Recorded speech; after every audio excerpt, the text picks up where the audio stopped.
Abra sua Bíblia lá em 1 Timóteo, no capítulo 4, no versículo 12. Para você saber quem é Timóteo, Timóteo foi um obreiro, um ministro, né, do Evangelho, que serviu a Deus, sendo discipulado por Paulo, pelo apóstolo, né? O apóstolo Paulo, que escreveu um terço do Novo Testamento. Quem pregou para o apóstolo Paulo foi o próprio Cristo. O próprio Cristo pregou para ele. Ele nas prisões, Deus ia dando para ele. Ele chegou a ser arrebatado por Deus, foi até o terceiro céu, viu coisas maravilhosas e trouxe para nós aquilo que é para ser revelado a nós. Porque você sabe, lá em Deuteronômio 29, que as coisas encobertas pertencem a Deus e as coisas reveladas pertencem a nós e os nossos filhos para sempre. Então você vê que as coisas reveladas, ela não é para atingir só a gente, é para atingir a mim, a você e os nossos filhos para sempre. Então, quando Deus escolhe alguém, quando Deus traz alguém para conhecê-lo, Deus não está olhando só para essa pessoa, Deus está olhando para a descendência dessa pessoa. Amém, Jesus? Então, quando eu desisto do que Deus tem para mim, eu posso estar jogando fora a bênção que Deus tem não só para mim, mas para toda a minha descendência. Então, isso é muito sério. Então, aqui, o apóstolo Paulo, ele fala para Timóteo algo interessante. Ele diz assim, ó, ninguém despreze a tua mocidade. Quando a gente fala de mocidade, olhando assim na ótica humana, né, a gente lembra o quê? Quando a gente tinha lá a nossa adolescência. E também a gente não pode desprezar também a nossa mocidade. Quando a gente despreza a nossa mocidade é o momento do quê? De preparação. Né? Mocidade é o momento que você está estudando, que você está se preparando, que você está se definindo. Mocidade é o momento em que você está olhando para o futuro. Você sabe que na mocidade você tem que decidir o que você vai seguir, o que você quer fazer, qual carreira você quer seguir, enfim. Mocidade é um momento em que você vai escolher uma pessoa para você viver a vida com ela, né? A palavra de Deus até fala que Ele é testemunha. O Senhor Deus é testemunha do homem com a mulher da sua mocidade, com a moça da sua mocidade. Então, a mocidade é o momento em que Deus fala para a gente não desprezar. Por quê? Se nós desprezarmos, diz a Bíblia que chegarão dias, que nós iremos dizer, não tenho contentamento. Eu não sou feliz. Quantas pessoas hoje, talvez, passando um momento difícil aí, não é feliz, mas se ela olhar para trás, ela desprezou a mocidade dela. Tem gente que acha que ganhar a mocidade, viver a mocidade, é bagunçar, é ter várias mulheres, é encher a cara, é ter vários amigos, é usar drogas. E depois de um tempo, essa pessoa ela vai e ela vê o quanto ela desprezou a mocidade dela. Se você vê uma pessoa hoje, por exemplo, que é um desembargador, que é um juiz, que é um promotor, uma pessoa que é um médico, uma pessoa que tem uma profissão, que tem uma vida estabilizada, você vai ver que ele aproveitou a mocidade dele diferente do outro, que passou pela vida achando que não deveria estudar, não deveria trabalhar, não deveria se esforçar, não deveria, né, fazer o que tem que ser feito. É tão certo isso, irmãos, que você vê aí pessoas que são grandes, são homens já, 40, 45 anos, que ainda está debaixo da saia da mãe. Não sai da casa da mãe, vive da aposentadoria da mãe. É assim ou não é? Não é? Por quê? Porque não soube aproveitar a sua vida.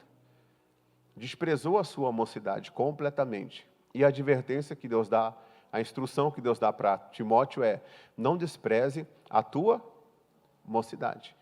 Não despreze. É um período de preparação. Às vezes na mocidade a gente acha que sabe tudo. É na mocidade que a gente erra bastante. É na mocidade que às vezes a gente despreza o conselho de uma pessoa mais experiente. Eu gosto de conversar com pessoas experientes. Eu gosto de ter amizade com pessoas experientes, porque essas pessoas têm algo para me passar.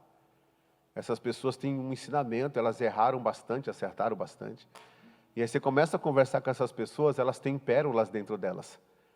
Alguns aprenderam aproveitando a sua mocidade, alguns aprenderam construindo a sua vida com sabedoria, e outros aprenderam caindo e levantando.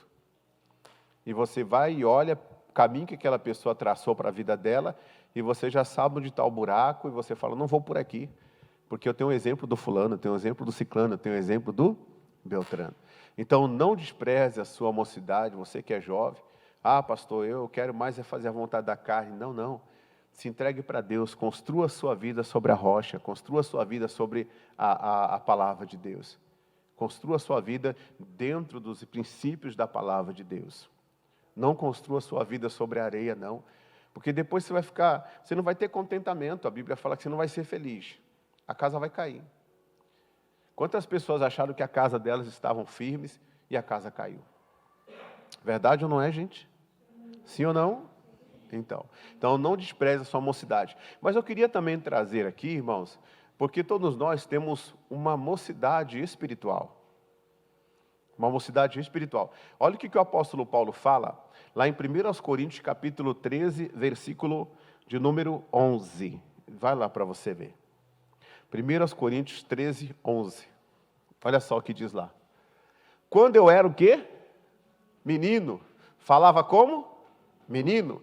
Sentia como? Menino. Pensava como? Menino. Tem menino 1, 2, 3. Mas logo que cheguei a ser homem, acabei com as coisas. 4 meninos tem ali. O que o Davi falou para Salomão? Seja homem. É o que Davi falou para Salomão. Irmão, uma pessoa hoje, um jovem hoje, né? Ele tem que ver o que é uma questão de você ter uma família debaixo da sua autoridade. Não é só pagar conta, pagar luz, pagar telefone, pagar aluguel. Quando você vira homem, você é pai, você tem uma família, você tem filhos, né? Você tem a esposa, você vive para eles. Você renuncia a sua vida por eles. Tudo que você faz é por eles. A gente que é pai, a gente olha para a esposa e a esposa fala, está chegando uma data comemorativa, né? E você fica pensando, eu preciso fazer alguma coisa, que eu preciso vestir bem a minha esposa. Eu preciso vestir bem os meus filhos. Você nem pensa em você. Você pensa mais quando é um pai que tem amor, né? Você pensa mais dos que estão debaixo da sua autoridade. Então, ser homem é ser uma pessoa de palavra. Tem homem hoje que ainda age como menino. Já era para estar agindo como homem, mas está agindo como menino. Agora, voltando aqui para a questão espiritual. Nós também, quando encontramos Jesus, independente da idade que nós encontramos a Cristo, nós nos tornamos um bebê. Porque João capítulo 3 fala que quem não nascer de novo, não pode ver e não pode entrar no reino dos céus. Jesus fala, se você quer participar do reino de Deus, você tem que ser como uma criança. O que ele está dizendo? A gente tem que se despir de toda malícia, de todo engano, de toda lascívia, de toda maldade, de toda impureza. E ele fala, você tem que se tornar como uma criança. Por quê? Porque Deus vai reeducar a gente. E Deus vai reeducar a gente de acordo com os seus princípios, de acordo com a sua palavra. Então nós somos desconstruídos para sermos reconstruídos por Deus, para sermos reconstruídos pelo Senhor.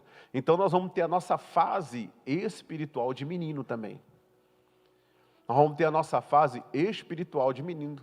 O Pedro teve a fase de menino dele. O Senhor Jesus virou para Pedro e falou assim, tu me amas mais que esses? Sim, Senhor, eu te amo. Então apacenta as minhas ovelhas. Aí Jesus pergunta de novo, tu me amas mais que esses? Sim, Senhor. Então apacenta as minhas ovelhas. Aí perguntou a terceira vez, Pedro entristeceu e falou, o Senhor sabe de todas as coisas. Aí o Senhor Jesus fala para Pedro, Pedro, você é moço, você é jovem. E quando você é uma pessoa que é jovem, ele é cingido por outro. Ele cinge a si mesmo e faz o que quer. Quando você é menino, quando a gente é menino espiritualmente, né, a gente se posiciona muitas vezes contra a ordem do nosso Pai, que é Deus. O nosso Pai vem nos dar uma direção e a gente não aceita. A gente não aceita. Fase de adolescência, irmão. Fase de menino, fase de moço. A gente não aceita, a gente sempre tem uma argumentação. A gente sempre tem alguma coisa para retrucar, para argumentar. né? Sempre tem. E Deus fala que existe essa fase. O Pedro passou por essa fase. E nessa fase, o Pedro deu trabalho para Jesus. Só que aí o Senhor falou para ele assim, ó, mas você vai crescer, você vai virar homem. Diga amém, Jesus? Fala para o seu irmão, se você não é homem, você vai virar homem. Fala para ele. Se você não é... Espiritualmente falando também, né, mano? Se você não é, tu vai virar. Amém, Jesus? Tu vai virar homem espiritualmente falando. Amém, Jesus? Vai virar homem, né? E aí ele fala assim, o Senhor Jesus fala para Pedro assim, né? Olha, quando você estiver mais maduro, quando você virar homem, você vai ser cingido por outro. Outro vai cingir você e vai te levar para fazer o que você não quer. Irmão, quando a gente é homem, a gente não escolhe. Hã? Quando a gente é menino, a gente fica assim, estou desempregado. Ai, ninguém me ajuda, aos céus, ó vida. Mas quando a gente é homem, a gente nem tem que carpir um terreno, mas a gente vai levar comida para dentro de casa. É ou não é? Quando a gente é menino, a gente fica, ai, meu pai não me ajuda, minha mãe não me ajuda. Rapaz, vira homem. Não é verdade? É verdade. Quando a gente é homem, irmão, a gente vai tentar resolver, a gente vai na frente. A gente passa na frente de uma casa assim, ó. Né? Chega assim, tem um monte de areia lá para fora, assim, a gente olha, tal, eu preciso levar comida para dentro da minha casa. Fulano, tudo bem? Meu nome é fulano de tal, estou precisando levar comida para minha casa, não quero pedir nada para você não, mas eu quero que você me permita, se eu tenho algum lugar para colocar essa areia, o senhor pode me ajudar com o dia de trabalho? Eu coloco para dentro para você. Você pode ter certeza que a pessoa que estiver ouvindo aí fala assim, isso aí é homem. E você pode ter certeza que esse não fica nessa condição. Esse não fica. Esse não fica nessa condição, porque Deus procura os esforçados. Deus procura. Esse não fica nessa condição, porque ele não vê impossibilidade para nada. Ele se vira, ele dá os seus pulos, como diz aí fora. Ele fala, não, eu vou fazer a vontade de Deus. Tem um rapaz lá em Limeira, irmãos, um rapaz muito fortão. Ele ficava toda hora no farol pedindo dinheiro, toda hora no farol pedindo dinheiro. E aí um rapaz foi e se compadeceu dele e falou, rapaz, eu vou arrumar um emprego para você. Ele falou, não quero não. Ele falou, por que não? Não, se eu for arrumar um emprego, eu vou ganhar né, vamos supor, R$1.000, né? Hoje é 1.250, exemplo, salário mínimo. Vou ganhar R$1.000 mais ou menos. Aqui eu tiro muito mais pedindo. Aí você tem que virar para um cara desse e falar o quê? Vira homem. Vira homem, né? Vira homem. Irmão, é sério. Irmão, tem gente que é acostumada a pedir. Conhece uma pessoa que tem dinheiro, uma pessoa que é rica, uma pessoa que é isso, aquilo outro. Só vive pedindo. Só vive pedindo. Tem que virar homem. Tem que virar homem. Vai fazer alguma coisa. Porque quando você luta contra aquela miséria, quando você luta contra aquela situação, você pode ter certeza de uma coisa. Você vence não só como um homem, você vence como um homem de Deus. Você vence também no campo espiritual. Porque a sua ação mexe com Deus. A sua atitude mexe com Deus. E assim nós devemos sermos esforçados também nas questões espirituais. Por quê? Porque nessa formação de menino, de bebê, até virar homem, a gente tem que orar, irmãos. Irmão, vai surgir tanta situação, a gente vai ter que ler a Bíblia, irmão. A gente vai ter que ir para a igreja buscar a palavra de Deus. Diga amém, Jesus. A gente vai ter que jejuar, diga graças a Deus. A vida é assim. O apóstolo Paulo diz assim, combati o bom combate. A vida é um combate. A vida é um combate. Davi, rei de Israel, mas ele começou a ser formado garoto. Estava lá cuidando das ovelhas do pai, apareceu um urso, apareceu um leão. Ele matou os dois. Depois veio o gigante, ele matou também. Agora, para pensar, irmão, se você tivesse que escolher, eu coloquei essa enquete no meu Instagram. Se você tivesse que escolher, você escolheria lutar contra o urso? Lutar contra o leão? Ou lutar contra um gigante? Nenhum dos três, porque eu não consigo vencer nenhum dos três. Você consegue? Não. É por que eu falo isso? Porque às vezes a pessoa fala assim, Davi venceu o gigante, mas ele lutou com o leão. Você já viu o leão? Hã? Você já pensou um homem lutando com um leão? Porque o gigante, pelo menos, tem a opção de correr mais que ele. Humanamente falando. A opção que eu tenho é de correr mais do que o gigante. E o leão? Você é doido, irmão, lutar com o leão? Irmãos, não existe o maior ou o menor nesse caso. Existe um favor de Deus sobre Davi. Existe um favor de Deus sobre a nossa vida.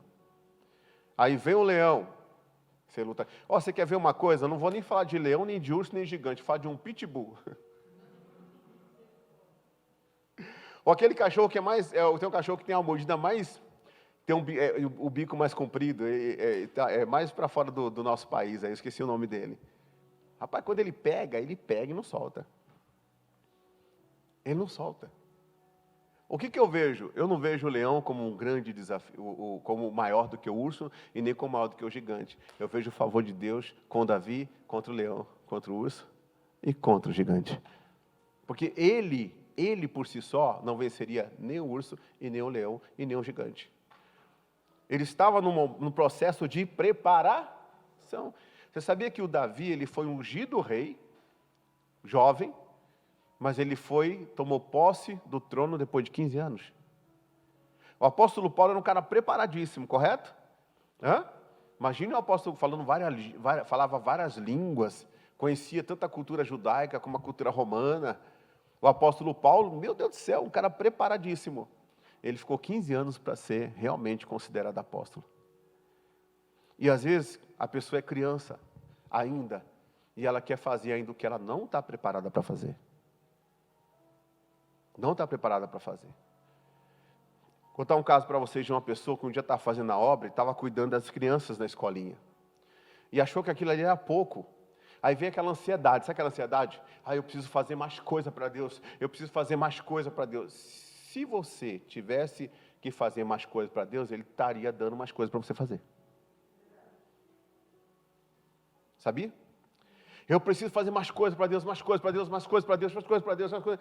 E essa pessoa, ela tinha saído da rua, ela era uma pessoa que era dependente química, era uma pessoa que saiu da rua, estava na rua, na calçada. E uma pessoa de um ministério orou por ela, abençoou a vida dela, libertou ela, e ela está fazendo a obra de Deus na escolinha. Aí chegam pessoas de outros lugares. Não, você tem que sair daí. Você está fazendo isso, é pouco para você. Dos tem mais para você. Vem aqui, porque aqui nós temos uma clínica de recuperação. Você saiu desse meio. Vem cuidar dos dependentes químicos e tal. E aquela pessoa começou a entristecer. É obra de Deus isso? Não. Aí eu fui orientar essa pessoa. Eu falei assim, olha, na hora que você estava lá na lama, eles nunca foram clínica de recuperação para você. Eles estão precisando de alguém para usar. É isso que eles estão precisando. A Bíblia fala que quando a sogra de Pedro se levantou e foi curada, serviu Jesus. Eu falei, você tem que tomar muito cuidado com os profetas velhos. Muito cuidado com os profetas velhos. Porque o profeta novo, quando o profeta velho ficou sabendo que o profeta novo estava fazendo a obra, ele foi tirar o profeta novo do caminho dele. Falei, não saia do caminho, não. Se Deus te dá um ministério para você limpar o altar, limpa o altar. E se for a vida inteira? A vida inteira. Uma irmã falou para mim, pastor, eu não gosto de ir para a igreja, ficar na igreja, ver aquele pessoal tudo em pé lá. Eu não, a minha obra é aqui fora. Eu falei, você está enganada. Você está enganada. Você não pode menosprezar o obreiro que prepara todo o culto para você ir lá sentar e ouvir a palavra. E às vezes nem dizimar, você dizima. Você está muito enganada. Nós somos membros de um corpo. E cada membro tem uma função. Então não é porque você tem uma função de evangelista que você é melhor do que aquele que tem a função de ser o copeiro do rei, por exemplo. Deus precisa de todas as pessoas. Digam graças a Deus. E se você cumprir o seu papel fielmente, ainda que seja para ficar na porta, sorrir para uma pessoa e abraçar uma pessoa, você cumpriu o seu chamado. E cumprindo o seu chamado, o seu galardão vai ser estabelecido com honra. Com honra. Nesse período, entre o seu nascimento espiritual até o seu amadurecimento espiritual, entenda o propósito de Deus na sua vida. Tem hora que a gente fala como criança mesmo, mas existe sempre um adulto que vai tentar te orientar. Pega essa palavra e coloque na sua vida. E depois que você tiver já encaminhado com Deus, entenda que um testemunho fala muito mais do que 1000 palavras. Volta lá, 1 Timóteo capítulo 4, versículo 12. 1 Timóteo capítulo 4, versículo 12. Ninguém despreze o quê? A tua mocidade. Aqui nós estamos entendidos, amém? Amém. Mas ser o quê? Exemplo dos fiéis na palavra, no trato, no amor, no espírito, na fé e na pureza. Irmãos, tudo que você faz na palavra, você tem a palavra como base, você está sendo exemplo dos fiéis. No trato, a mesma coisa. Existem coisas que devem existir dentro de nós, que é o por favor, muito obrigado, Deus abençoe, como é que você vai? Amém, Jesus? Né? Às vezes eu estou conversando com a pessoa, eu chamo a pessoa de senhor. Ô, pastor, pelo amor de Deus, me chama de senhor. Não, foi, mas eu fui criado assim. Eu fui criado assim, a respeitar os mais velhos. Eu fui criado dessa forma, dessa maneira. Isso é uma coisa que meu pai me ensinou, minha mãe me ensinou. E Deus está por trás disso. Diga amém, Jesus. Senhor é só Deus, não. Ele é Senhor dos senhores, já ouviu isso? Existem senhores também. Só que Ele é o Senhor com letra maiúscula. Ele é o Senhor dos senhores. Existem reis na terra, mas Ele é rei dos reis. Existem doutores, médicos na terra, mas Ele é médico dos médicos. Existem pastores na terra, mas Ele é o mestre, Ele é o pastor dos pastores. Diga amém, Jesus? Ele é o Todo-Poderoso. E Ele está falando para nós agora, seja exemplo dos fiéis. Seja exemplo dos fiéis. Eu trouxe aqui para os pastores, para os obreiros, numa roupagem. Mas para vocês, eu vou trazer uma outra roupagem. Seja exemplo no seu trabalho. Seja exemplo na sua casa. Seja um marido exemplar, seja uma mulher de Deus. Seja um filho abençoado, que honra o pai, que honra a mãe. Porque se você fizer isso, Deus diz que você vai ter muitos anos de vida. A sua vida não será interrompida.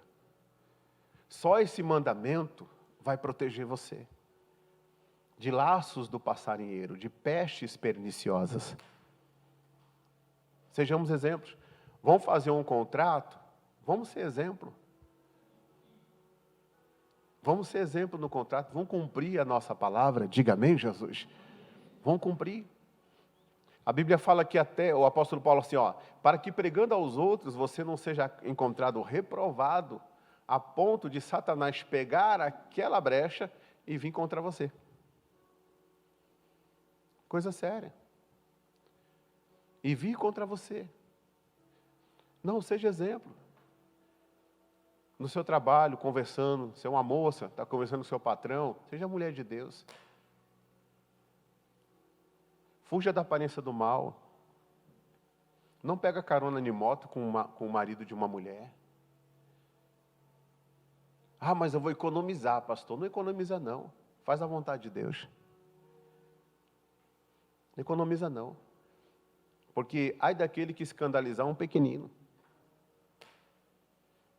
A Bíblia fala que é inevitável vir os escândalos. Mas ai daquele por quem vieram os escândalos. Seja exemplo dos fiéis. Seja exemplo. Toda pessoa chegar perto de você, veja que você tem o Espírito Santo. Que você tem a Deus na sua vida. Amém, Jesus? Que você tem um Senhor na sua vida. Um dia, tem coisa, irmão, que o pessoal vai falar mesmo. Quando nós estávamos com a igreja Nazaré, eu coloquei a foto minha no totem lá, que não é na igreja, é no totem, mas também não critico não, ninguém não. Estava lá no totem. Por quê? A minha cabeça, como é que eu estou pensando com a minha mente santificada? Bom, eu fiquei quase 3 anos fazendo programa no SBT, eu vou colocar minha foto aqui, porque tem gente que vai falar, cadê ele? Eu gostava da palavra dele. Bom, aí se quiser vir ouvir a palavra, vai vir. Amém, Jesus? Então essa era a minha visão. Mas aí algumas pessoas de fora começaram a falar assim, eu não vou naquela igreja não, o pastor colocou a foto dele lá, ele é Deus agora. Então as pessoas impuras, elas são assim, né? Elas são assim, elas são impuras, né? E aí eu peguei e falei, não foi por isso que eu coloquei não, a minha motivação foi essa. Mas aqui não tem placa de pastor na frente, não tem nenhuma foto na frente, tem? Cadê a pessoa? Não veio. Então tem gente que vai sempre achar alguma coisa para dizer que você não é exemplo também. Vai ter gente que vai sempre achar uma coisa, vai sempre tentar fazer uma coisa, ou vai ser um religioso, ou vai ser um cara que não gosta mesmo. Aí a gente tem que orar por ele e abençoar a vida dele. Diga amém, Jesus? Porque você também não vai ficar vivendo querendo agradar todo mundo, irmãos. Você vai agradar a palavra. Diga amém, Jesus? E por você agradar a palavra, talvez você não vai ser exemplo que alguém queira seguir também. Não vai ser. Eu estava percebendo uma palavra que eu estava pregando, eu coloquei até nos meus stories lá, o princípio da liberalidade. Para a igreja da galáxia, os Gálatas, o apóstolo Paulo, irmãos, ele dá uma orientação. Vai lá para você ver. Gálatas 6. Vai lá. Olha só. Diga assim, nós vamos ter a instrução que a gente merece ouvir. Amém, Jesus? Olha só. Gálatas 6, versículos 6. O que é instruído na palavra, reparta de todos os seus bens. Com quem? Com aquele que te instrui. Olha só o que Deus está falando a respeito da igreja aos Gálatas. O que ele está dizendo? Vocês devem ser participantes do patrocínio do Evangelho. É isso que ele está dizendo. Aí ele fala aqui no versículo seguinte, ó. Não erreis. Deus não se deixa o quê? Escarnecer. Porque tudo que o homem semear, o que, igreja? Isso também ceifará. Amém, Jesus? Ninguém vai colher o que não plantou. Continue. Porque o que semeia na sua o quê? Carne. Da carne ceifará o quê? A corrupção. Mas o que semeia no Espírito, do Espírito ceifará a vida eterna. Olha só, ser guiado pelo Espírito de Deus. Continue aí, vai ser exemplo dos fiéis. E não nos cansemos de fazer o quê? O bem, porque ao seu tempo ceifaremos, se não houvermos desfalecidos. Agora, isso é o último versículo da carta de Paulo aos Gálatas. Agora vamos ver o último versículo da carta de Paulo aos Filipenses. Vai lá, Filipenses capítulo 4, versículo 19. Filipenses 4, 19. O meu Deus, porém, segundo o quê? As suas riquezas, suprirá todas as vossas necessidades em glória. Por quem? Irmão, você acha que esse versículo é para todo mundo? Hã? Você acha que é para todo mundo? Não é para todo mundo. A igreja de Filipe era uma igreja generosa. Diga para o seu irmão, generosa. E a igreja pode ser o coletivo ou pode ser o quê? Um indivíduo. Essa palavra foi dirigida à igreja de Filipos. Não existe 7 igrejas no Apocalipse? Existe. Representa o quê? Tipos de pessoas hoje, tipos de congregações hoje. Porque, irmãos, se essa palavra é para todo mundo, vai lá em Apocalipse 3. Eu vou até procurar aqui isso aqui, porque isso aqui não estava no script, não. Se essa palavra é para todo mundo, então recebe essa também, ó. Porque tem gente que acha que é para todo mundo. Apocalipse, no capítulo 3, no versículo 8. 3, 8. Conheço as tuas obras, e eis que diante de ti pus uma porta aberta, e ninguém o quê? Pode fechar, porque tendo pouca força, guardaste a minha palavra, e o que, igreja? E não negaste o meu nome. Essa palavra é para todo mundo? Hã? Porque as 7 igrejas do Apocalipse, o que ela representa para nós hoje? 7 períodos da igreja, e representa para nós hoje igrejas locais, e representa para nós hoje igreja indivíduo. Guarde isso. Você acha que a obra de todos nós aqui traz porta aberta para a gente? Está dando para entender? Será que todos nós aqui, mesmo tendo pouca força, todos nós guardamos a palavra de Deus e não negamos o nome dele? Para pensar. Porque quando é uma coisa boa, a pessoa quer colher. Mas o reino de Deus é meritocracia. Salvação é favor imerecido. Mas o reino de Deus, não. Por quê? Porque Deus é justo. A base do trono de Deus é justiça e juízo.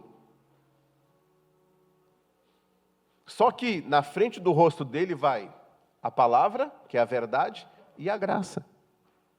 Deus me constrange, Deus me dá a graça, eu sou salvo para quê? Para ser justo. Para ser uma pessoa obediente a Ele. Diga amém, Jesus. Obediente a Ele. Porque, irmão, se essa palavra que você fala que é para todo mundo, então vamos pegar Tiatira aqui. No versículo 18 aí do capítulo de número 2.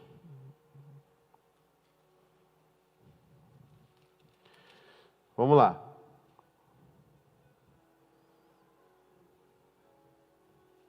Olha só. Vamos lá. Versículo 21. E dele tempo para que se arrependesse da sua fornicação, e não se arrependeu, eis que a porei numa cama, e sobre os que adulteram com ela virá grande tribulação, se não se arrependerem das suas obras. Essa palavra aí é para todos? Essa aí a gente é fácil de falar que não é para todos, né? É ou não é? É para todos essa palavra? Deus está dizendo, eu vou te colocar numa cama e você vai padecer porque você se prostituiu com Jezabel. É isso que ele está falando. Você sabe para quem que Deus está falando? Com a igreja. Ele está falando para a igreja de Tiatira. Olha só o versículo de número 18. E ao anjo da igreja de Tiatira escreve, isto diz o Filho de Deus, que tem seus olhos como chama de fogo, e os pés semelhante ao latão reluzente. Eu conheço as tuas obras, e o amor, e serviço, e fé, e a tua paciência, e que as últimas obras são mais do que as primeiras, caridades, e assim por diante.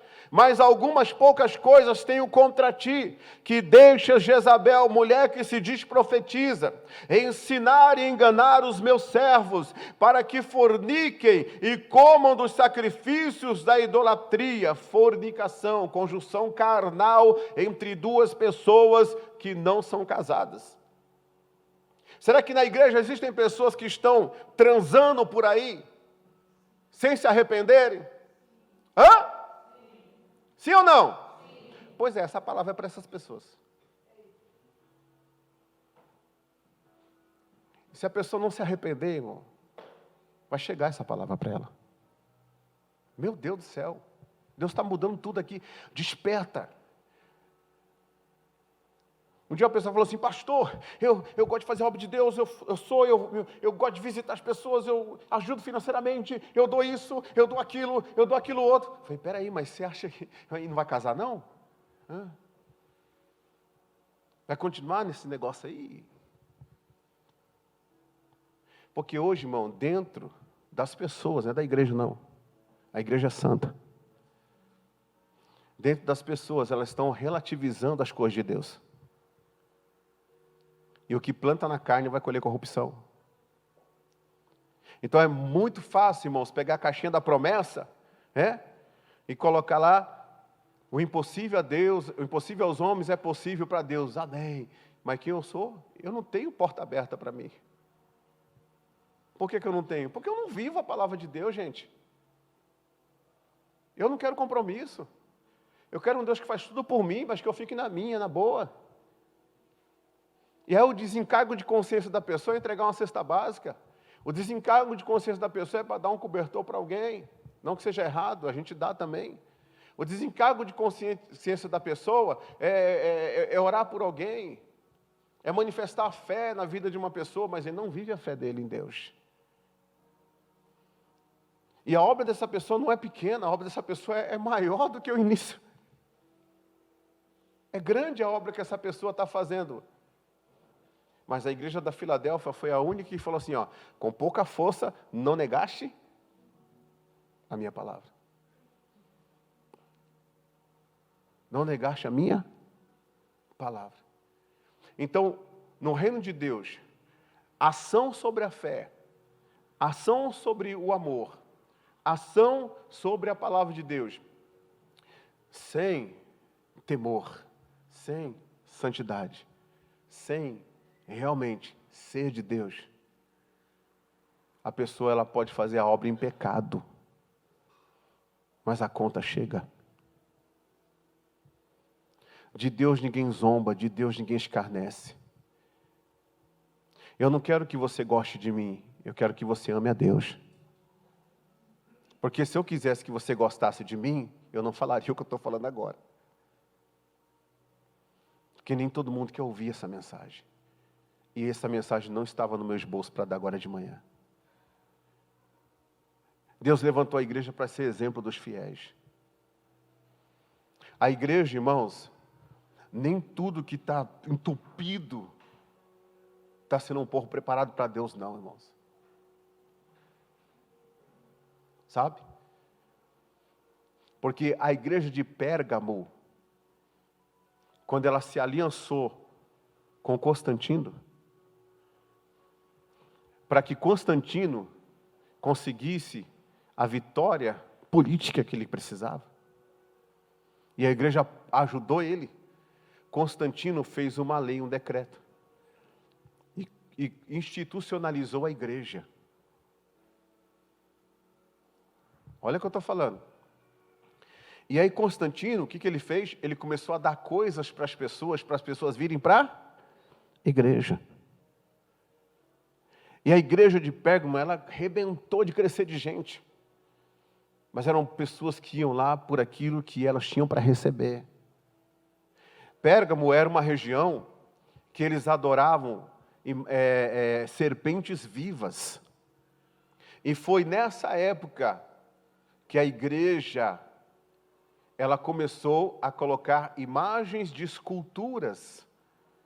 Não colocaram serpentes, mas começaram a colocar como se fossem fotos e imagens de pessoas que já tinham morrido e que já tinham sido importantes no Evangelho.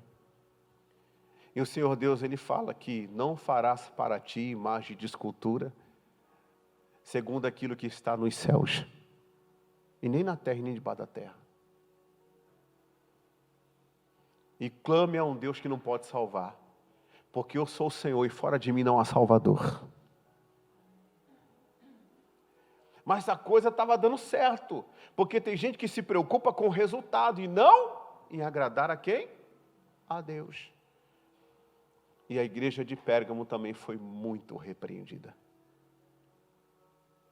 A igreja que Deus quer que nós sejamos, exemplo dos fiéis, é a igreja de Filadélfia.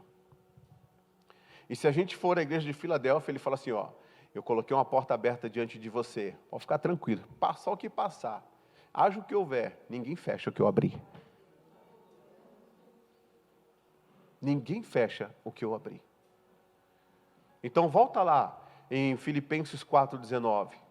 Irmãos, essa palavra não é para todo mundo, essa palavra é para quem é fiel a Deus. Quem quer viver essa palavra aqui, esse versículo, diga amém, Jesus. Olha o que o apóstolo Paulo fala para eles: o meu Deus, porém, segundo as suas... Jesus. Você consegue imaginar as riquezas de Deus? Olha o que Ele tem para quem é fiel. Irmãos, quando eu vejo isso aqui, eu lembro de Gênesis 28. Uma pessoa ontem viu meus stories e falou assim: pastor, é impressionante como as pessoas, quando a gente está servindo a Deus, elas vêm pregar para a gente parar de servir a Deus. Eu falei, por quê? Ele falou, não, o senhor mandou essa palavra, eu mandei uma palavra ontem, de noite, Deus colocou no meu coração, fui fazendo, e fui colocando, mandei para o grupo, mandei para as pessoas também. E quando eu mando palavra assim, umas 5, no máximo 10 pessoas falam amém. E eu mandei uma palavra sobre o princípio da liberalidade. Porque, irmãos, quando falamos de dinheiro, falamos de um outro senhor. Sabia disso? O dinheiro é senhor de muita gente.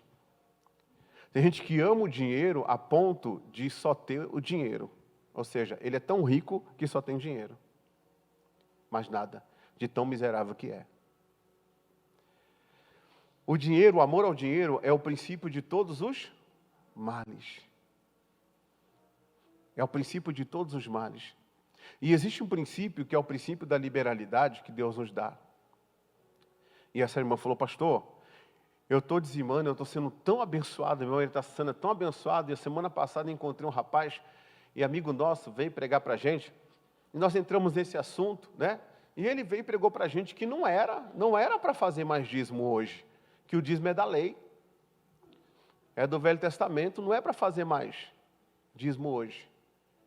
Né? Alguns falam porque vai faltar. Né? Aí eu falei assim, não, o dízimo não é da lei. O dízimo é da fé. O dízimo começou em Abraão. Aí alguém fala assim, não, mas ali não serve, então vamos para Gênesis 28. Pronto, hoje eu vou falar sobre dízimo aqui. Quem crê, diga amém, Jesus. Olha só, Gênesis 28. Gênesis 28. Eu não vou te preparar para pedir nada para você, tá? Só vou te ensinar. Diga amém, Jesus. A decisão é de cada pessoa, tá? É de cada pessoa. Agora, não adianta eu querer colher uma coisa que eu não tenho o direito de colher. Verdade ou não é? Não adianta eu querer colher uma coisa que eu não tenho o direito de colher, não. Olha o que diz a visão de Jacó. Gênesis 28, no versículo de número 10. Gênesis 28, 10. Vou fazer a leitura aqui. Partiu, pois, Jacó de Berseba e foi a Harã. E chegou ao lugar onde passou a noite, porque já o sol era posto, e tomou uma das pedras daquele lugar, e a pôs por seu travesseiro, e deitou-se naquele lugar. E sonhou, e eis uma escada posta na terra, cujo topo tocava os céus, e eis que os anjos de Deus subiam e desciam. Meu irmão, olha a visão que esse homem teve. Ele estava num momento de noite, um momento difícil. O travesseiro dele era uma pedra. Ele tinha perdido tudo, o irmão dele estava vindo contra ele. Ele teve que deixar todas as coisas dele para trás. Ele estava com a roupa do corpo. A única dependência que ele tinha agora era do Senhor, irmãos. Era de Deus. E ali ele teve uma experiência. O Deus de Jacó começou a ser Deus de Jacó aqui. Porque você vai ver que Deus se apresenta para ele como Deus do tio e do pai. Deus ainda não tinha se apresentado para ele como Deus dele. E aí ele viu uma escada. Você lembra quando Jesus falou para Natanael? Natanael, se você vir após mim, você vai ver os anjos de Deus subindo, os anjos descendo e subindo sobre o Filho do Homem. Diga assim, essa escada é Jesus. Você sabe o que é Jesus? Porque Jesus falou, né? Ninguém vai ao Pai se não for por mim. Irmãos, anjo não opera fora da palavra. Anjo não trabalha fora da palavra. Se a palavra de Deus está em você, e você crê nela, e você cuida dela, e você vela por ela, Deus vela mais ainda para cumprir na sua vida. Quando Deus envia uma palavra na sua vida, o anjo está subindo e descendo sobre ela. É essa palavra que vai mudar a tua história. Por isso que o reino de Deus se move através de princípios. Diga amém, Jesus? De princípios. Aí você vê a visão dele. Agora, olha só. E eis que o Senhor estava onde? Em cima da escada. O trono de Deus em cima. Então, visualiza aqui, ó, uma escada, né? Jacó deitado aqui. Tudo escuro numa noite. Uma escada que sobe. Anjo subindo e descendo. E lá em cima, o pai, assentado. Agora veja só. E ele disse, olha o que o pai disse: eu sou o Senhor Deus de Abraão, teu pai, e o Deus de Isaque. Deus falou que era Deus de quem? De Abraão e de? Ponto e vírgula, acabou. Deus não falou ainda que era Deus dele. Porque Deus só vai ser Deus de uma pessoa quando essa pessoa assumir Deus como Deus dela. Está em João capítulo 1, versículo 12. A todos quanto receberam, eu dei-lhes o poder de serem feitos filhos de Deus. Deus não vai forçar a ser Deus de ninguém. Nós é que vamos reconhecer Ele como nosso Deus. E como Senhor da nossa vida. E como Pai. E como amigo. Aleluia! Aí, esta terra em que estás deitado, darei a ti uma promessa. Não estava dando, não. Darei a ti e a tua... Meu irmão, não desista, porque Deus tem bênção para você e para a tua descendência. Versículo seguinte. E a tua descendência será como o pó da terra, porque Deus tinha feito uma promessa a Abraão. Que em Abraão seria bendita todas as famílias da terra. Jacó seria parte disso. Mas cada um de nós temos o nosso momento. Amém, Jesus? E estender-se-á ao ocidente, ao oriente, ao norte, ao sul, e em ti e na tua descendência serão benditas todas as famílias da terra. Que coisa linda. Continue. E eis que estou contigo, e te guardarei por onde quer que fores, e te farei tornar a essa terra, porque não te deixarei até que haja cumprido o que tenho falado. Para quem que ele falou? Para quem que ele falou? Antes de falar para Jacó? Para Abraão. Para Abraão. Você sabe que para cumprir promessa, Deus usa até quem não é dele? Sabe disso? Para cumprir promessa na tua vida, Deus vai usar até quem não é dele. Até quem não é dele, até quem não ainda teve assumiu ele como Deus ainda. Continue. Acordando, pois, Jacó do seu sono, disse: na verdade, o Senhor está neste lugar. E eu não sabia. Continue. E temeu e disse: quão terrível é este lugar. Este não é outro lugar, senão a casa de Deus. E esta é a porta dos céus. Continue. Então levantou-se Jacó pela manhã de madrugada, tomou a pedra que tinha posto por seu travesseiro, e a pôs por coluna, e derramou azeite em cima dela. Continue. E chamou o nome daquele lugar Betel, e o nome, porém, daquela cidade antes era Luz. E Jacó fez um voto dizendo, olha o voto dele: se Deus for comigo, olha o que ele fala: se Deus for comigo e me guardar nesta viagem, que faço? Ele está falando o que Deus prometeu. E me der pão para comer, e veste para vestir, e eu em paz tornar a casa de meu pai, o Senhor me será por Deus. Aqui, ó, ele assume. Ele começa o texto: se Deus, que Deus? O Deus que meu pai pregou, o Deus que Abraão pregou, o Deus que Isaac pregou. Se ele cumprir na minha vida o que ele está falando, Se Ele me abençoar, assim como diz as Escrituras, eu faço um voto com Ele aqui agora. Ele vai ser o meu Deus. O meu Deus. E Deus não pede nada para Jacó. Mas olha o que Jacó sabia. E esta pedra que tem um posto por coluna será a casa de Deus. E de tudo quanto me deres. Complete. Pois é. Como que ele sabia desse princípio?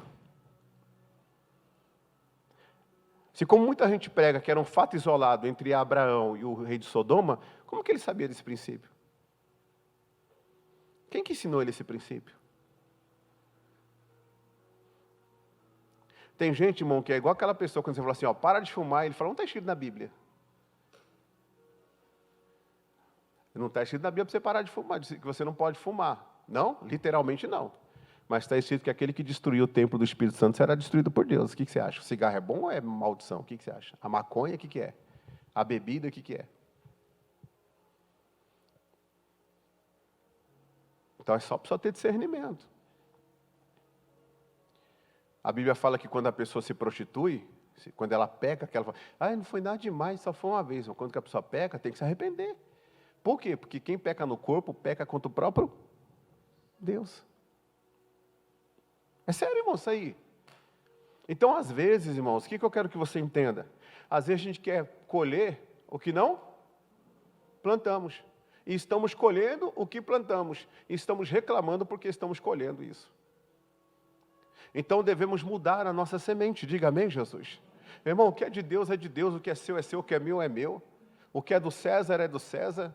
E essa é a realidade da vida. Queira eu queira aceitar ou não, se eu faço parte de um reino que é um reino de Deus, o que prevalece tem que ser o reino de Deus, não o que eu sinto. É o reino de Deus, é simples assim. De tudo que me deres, vender uma casa, de tudo que me deres, vender um carro, de tudo que me deres, receber o FGTS, receber sei lá, tudo que me deres, certamente eu lhe devolverei o dízimo. Tem gente aqui que não dá dízimo, dá só oferta. Porque ficou ouvindo esses pregadores de meia tigela aí, que prega para satisfazer o desejo mesquinho do ser humano. A avareza do coração das pessoas. O que é de Deus, irmãos. Pastor, mas tem tanta gente que faz coisa errada. Da mesma forma que se você não devolver, você vai prestar conta a Deus. Quem fizer coisa errada vai prestar conta a Deus também. E um erro não justifica o outro. Não justifica o outro. Agora você vê, Jacó depois chegou e começou a trabalhar para o tio dele chamado Labão. Diga assim, ó, Labão. Aí Jacó sendo dizimista, diga Jacó, sendo dizimista, ele foi enganado. Aí ele parou de dizimar. Ele continuou. Depois ele trabalhou e teve por Raquel, né? Trabalhou por Raquel. Aí quando chega lá na frente, irmãos, Deus pega e fala assim, Jacó, agora está na hora de você colher. Escuta o que eu vou te falar agora, você que tem qualquer ramo de atividade empresarial, qualquer profissão que você tem. Depois de quase 20 anos, Deus fala para Jacó, está na hora de você colher. Jacó chega para o tio dele e fala assim, tio, eu agora vou trabalhar por mim e pela minha casa, eu vou agora ser empresário, eu vou cuidar do meu rebanho. O tio dele fala para ele assim, não, Deus tem me abençoado por causa de você. Fica comigo. Determina o teu salário, olha a colheita aí, ó. Determina quanto que você quer ganhar, que eu vou te pagar. E ele falou, então vamos fazer o seguinte, eu vou continuar cuidando das suas ovelhas, dos seus animais, e todo animal que nascer na cria, todo animal que nascer marronzinho, branquinho, tal, vai ser o seu salário, que era mais propício nascer daquela forma. Aqueles que nascerem malhados, listrados, os diferentes será o meu. Diga assim, ó, Deus tem algo para te fazer diferente na vida de quem é fiel. E ele falou, topei. maravilha, o tio dele, visão carnal, visão empresarial, Jacó vai continuar trabalhando, eu vou continuar arrebentando, só vai nascer branquinha, só vai nascer marronzinha. Aí quando Jacó levava as ovelhas do tio dele para beber água, bebia normal, tal. Quando era o rebanho dele, ele colocava 3 varas assim. Ele descascou essas varas como um ato de fé, ficou verde e branca essas varas. Quando os animais iam para beber água, olhavam para a vara, se procriavam ali. Ninguém é abençoado por acaso. Não adianta, tem gente que vai falar mal de você. Tem gente que vai julgar o carro que você anda, vai julgar a casa que você mora, mas nunca plantou o que você plantou diante de Deus. Verdade ou não é? E vai continuar naquela vida, alimentando inveja, alimentando um monte de sentimento dentro dele, desejando ser o que nunca plantou para ser.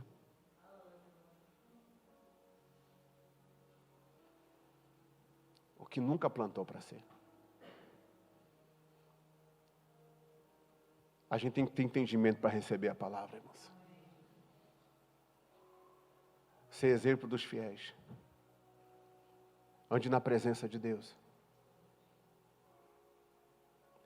Porque a vida de um homem não se resume só em dinheiro, tá? Em casa, nada disso. Que a gente tem tá me assistindo aí, ó, de estar aí numa casa linda, maravilhosa, dos melhores condomínios de Campo Grande. Mas a família destruída. Jacó teve o rebanho dele abençoado. Diga assim, Jacó foi abençoado financeiramente. Quando Jacó teve um encontro com a escada, estava sozinho, não estava? Quando Jacó volta, ele volta com a família grande. E ninguém passava fome. Quando o irmão de Jacó veio para matar ele, disse, eu não vou te matar por causa do Deus de Abraão, de Isaac e do teu Deus também.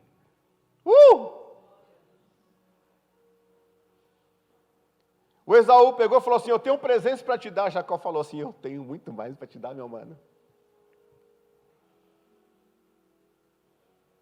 Jacó não desfaleceu por ser enganado. Jacó não desfaleceu por estar numa terra que não era dele. As dificuldades de uma nova terra não pode desfalecer você. Jacó permaneceu firme. E tem outra coisa que eu quero falar com vocês. Fiquem em pé, por favor, só para encerrar. Malaquias 3. Versículo... Gente, eu não prego sobre dízimo há muitos anos. Por favor, quem me conhece sabe. Amém, Jesus? Mas Deus sabe o que está falando. Às vezes essa palavra que vai mudar a sua história. Malaquias 3:7. Tem muita gente que pega o Malaquias 3:7 e fala que essa palavra é para os sacerdotes. Não é para os sacerdotes. Eu vou te mostrar hoje. Desde os dias de vossos pais, não é somente para os sacerdotes. Desde o dia de vossos pais, vos desviaste dos meus estatutos e não os guardaste. Tornai-vos para mim, e eu me tornarei para vós, diz o Senhor dos Exércitos. Mas vós dizeis, mas em que havemos de tornar? Roubará o homem a Deus? Todavia vós me roubais e dizeis, mas em que te roubamos? Nos dízimos e nas ofertas? Alçadas. Quando nós não dizimamos, quando nós não ofertamos aquilo que nós propusemos em ofertar, nós estamos devendo para Deus. Mas a Bíblia fala que os apóstolos, eles têm autoridade para perdoar. E para dar oportunidade para a pessoa recomeçar de novo. E mais ainda, acima do apóstolo, tem o Senhor. Que se você fizer um concerto com Deus hoje, Ele vai te ouvir e vai te perdoar. Diga amém, Jesus. Mas essa questão de dízimo e oferta na igreja é muito séria. E ela é muito além do que física. Ela é muito espiritual.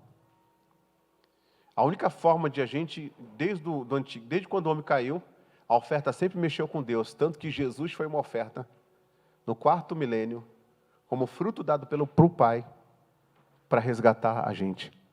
Ele foi uma semente. A oferta é uma semente. O dízimo é uma semente. Irmãos, a gente gasta dinheiro com tanta coisa. Com tanta coisa.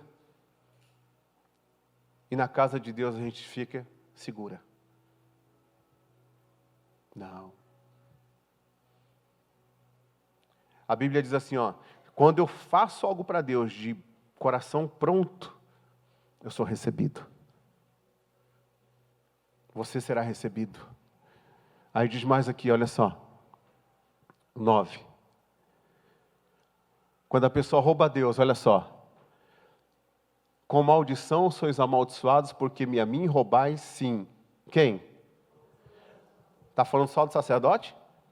Pois é, cuidado com essas pregações que a pessoa pega e leva para o lado que ela quer. Aqui não está falando só do sacerdote, não, está falando toda a nação. Toda a nação. O dízimo é um dever, é uma demonstração de amor, de gratidão a tudo que Deus nos dá. O salmista Davi disse assim, ó, eu não dou nada das minhas mãos para Deus. Tudo que eu faço para Deus vem das mãos dele. Jacó devolveu 10% daquilo que veio das mãos de Deus para ele. Aquilo que vem como sustento para a nossa casa, para a nossa empresa, para os nossos negócios, é das mãos de Deus que vem, não é da mão do diabo que vem. Então não vou dar para o diabo os 10% não, eu vou devolver para a obra de Deus. Amém, Jesus? Vou devolver para a obra de Deus. É para Ele que eu vou devolver. Se eu não me engano, é Joel que fala que as nossas casas muitas vezes têm tudo. E quando se trata de a gente honrar a casa de Deus, a gente despreza o altar. E está repreendido em nome de Jesus. Não tem nada disso aqui, ó. Quem quiser ouvir, ouça o que o Espírito Santo diz à igreja. Mateus 23, 23, Jesus ratifica o dízimo. Sabe quantos anos foram escritos aos Hebreus? 70 anos depois de Cristo. E ali fala, aqui tomam dízimos homens que morrem. Ali, porém, aquele que nós testificamos que está vivo. Não está falando do Pai, está falando do Filho. Está falando pós-cruz. Pós-morte e ressurreição. O dízimo é algo espiritual. O dízimo é algo divino. O diabo odeia o dízimo. Principalmente aqueles que agem na vida financeira. Se você não sabe, irmãos, o dízimo, a Bíblia fala que Deus repreende o devorador para que não consuma os frutos da terra. Alguém fala assim, não, mas está falando da terra, dos gafanhotos, da lavoura. Aqui nós estamos num estado que muita gente vive da lavoura. Muita gente vive do milho, da soja. É verdade ou não é, gente? É? Do gado, não é assim? É. Mas tem lugar que não. Tem lugar que não tem esse tipo de coisa. Então a gente tem que entender a época de cada um. Porque sabe onde é a sua terra? É a sua profissão. É a sua profissão. Eu vou falar só mais alguma coisa. Diga assim, ó, Jacó trabalhou com animais. Diga assim, ó, Labão trabalhou com animais. Diga assim, ó, mesmo ramo de atividade. Quem cresceu? Jacó. Então, se você é bênção, pode estar todo mundo passando por crise. Deus vai estar sustentando você de alguma forma. Deus vai estar cuidando de você de alguma forma. Seja um dizimista da casa de Deus. Faça um voto com Deus hoje. Que adianta? Senhor, Tu és o Deus da minha vida. Tu és tudo para mim. Tudo bem. Amém. Glória a Deus. Mas só até aqui, ó. Daqui para cá não vem não que eu não vou fazer. Então Deus não é tudo para mim. Desculpa, eu sou muito sincero no que eu falo. Eu sou muito sincero na palavra de Deus. E eu não falaria uma coisa que não faria também. Seja firme na presença de Deus. Não desfaleça. Haja o que houver. Não desfaleça. Porque a colheita não foi de um ano para o outro. E as colheitas não são de um ano para o outro. Irmãos, eu preciso falar isso para você. Coloca aí. Apocalipse 3:7. Não, é Apocalipse 2. Apocalipse 2.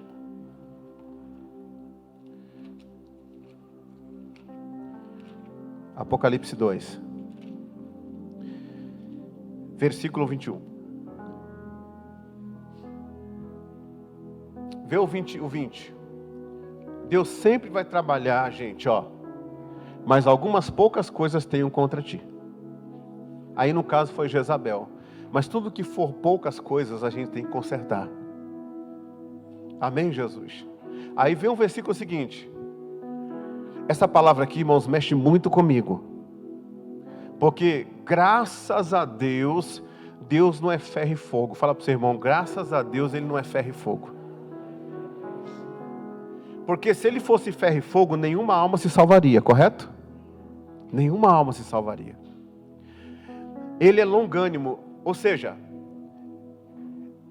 Ele dá tempo para a gente se arrepender. Por que eu falo isso? Porque às vezes a pessoa fala assim, tudo que o pastor pregou aí é conversa furada, porque eu não sou e não acontece nada comigo. Você sabe quanto tempo demorou para Jacó colher a bênção? Quase 20 anos. E você acha que a maldição não é a mesma coisa? Porque Deus coloca diante de mim e de você a bênção e a maldição, a vida e a morte. E Ele fala para a gente, escolha a vida e viva. Então escolha a vida e viva.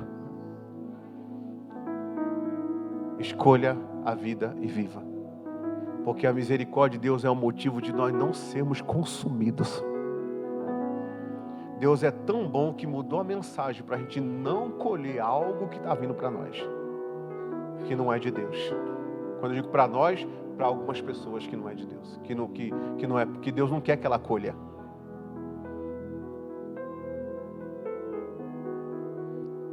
Vamos orar, irmão? Dá até temor no coração, né? Mas esse temor é gostoso. É uma resposta para os céus. Muito obrigado, Senhor. Porque só o Senhor tem a palavra da verdade.